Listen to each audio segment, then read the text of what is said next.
Okay, and then the next thing you do is you might find that there's some places that you're missing consistently. And that's where getting into putting some T's or some pegs inside those slots is going to really help you. So we're going to put those T's into the slots just slightly bigger than your putter all the way through. So there's 12 different slots, put them in all 12. And then just make some strokes.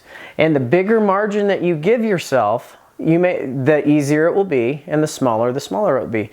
As what we suggest at the beginning is give yourself a little bit of space so you can start to free up. We don't want you to guide it too much, but then start to tighten it up. Now your goal as you're doing that is to make a free-flowing natural stroke. But just like somebody getting started when they're driving, they got to pay attention.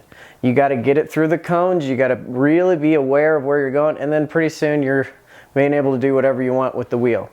So get free-flowing, don't hit any T's, start to trust. And then another great idea with this is that once you feel like you're competent, make the most natural stroke you can without feeling like there are any T's there. That will give you what you need like when you're on a golf course. Because what we're looking for is we want to train our stroke, but we also want to make it feel like we do when we're on a golf course. So those T's then will give you the feedback of whether you're actually doing it or not. And as you train, that will get more and more natural. Now the next thing we want to do is we've got our pegs in, we've been training our stroke. Now we got to see if you can do that with a ball. So we're able to do it without a ball.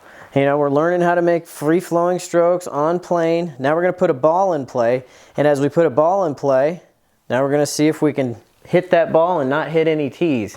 Because we all know something changes when a ball gets in play. Whether we're hitting a golf ball or we're hitting a putt, we get a little different. Now, the good news is if you can make a free-flowing stroke and not hit the pegs, you can do the same thing with the ball if your mind agrees with you or gets used to it. Okay, so there's nothing different about that. And then the next thing that you're going to do is we have two ball gates that we can put up. Now what this does is this is basically the release gate. So we have the pegs, and what that does is obviously gets your path to be perfect.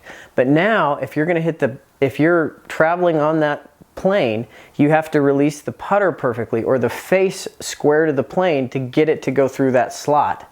So with the two balls at the end, you have to try to hit it right through those two balls.